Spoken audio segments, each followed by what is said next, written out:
આજરોજ મળેલ જામનગર મહાનગરપાલિકાની સ્ટેન્ડિંગ કમિટીમાં માનનીય કમિશનરશ્રી દ્વારા કુલ 16 વિકાસ કાર્યોના એજન્ડા આવેલ હતા।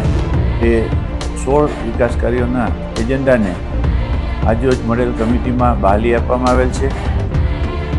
આ 16 એજન્ડાની કિંમત 9,61,00,000 રૂપિયા થાય છે।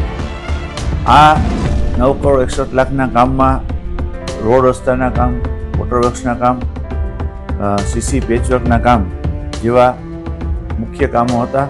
અને તે ઉપરાંત વોર્ડ નંબર 11માં સુજાતાથી વિભા પર જતા રોડમાં મેટલ રોડના તેમજ સીસી રોડ બનાવવાનો કામનો આમાં ખર્ચ મંજૂર કરવામાં આવેલ છે।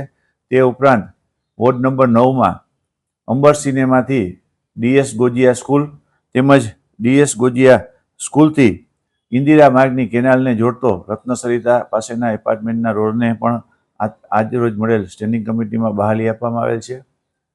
આ ઉપરાંત આપના માધ્યમથી જામનગર શહેરની જનતાને એક વિનંતી કરું છું કે હમણાં જ જામનગરમાં સૌરાષ્ટ્રનો સૌથી મોટો ફ્લાયઓવર બ્રિજ જે આદરણીય મુખ્યમંત્રીશ્રી, સાંસદ સભ્યશ્રી, પ્રભારી મંત્રીશ્રી તેમજ જામનગર શહેરના ધારાસભ્યશ્રીઓ તેમજ પદાધિકારી, અધિકારી અને નાગરિકોની હાજરીમાં ખુલ્લો મૂકવામાં આવેલ છે।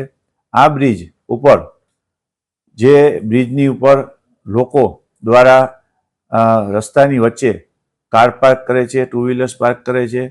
તે ઉપરાંત ત્યાં પાન મસાલા ખાઈ અને બ્રિજ ઉપરથી નીચે તેમજ બ્રિજ ઉપર પણ પાનની પિચકારી મારે છે। તો આ બ્રિજ છે એ જામનગર શહેરની જનતાના માટે સગવડ થાય તેના માટે બનાવેલ છે। તો આની અંદર આપણા સૌનો બ્રિજ છે તેમ સમજી અને આપના માધ્યમથી જામનગર શહેરની જનતાને વિનંતી કરું છું કે આપણી જ મિલકત છે તેની જાળવણી કરવાની જવાબદારી પણ આપણી જ છે તેમ આપણું સમજી અને તેની ઉપર બ્રિજની ઉપર લોકોને નડતરરૂપ થાય તે રીતના car park, two wheelers park ન કરવા જોઈએ તેમજ તેની ઉપર સ્વચ્છતા જળવાય એવી આપના માધ્યમથી હું વિનંતી કરું છું।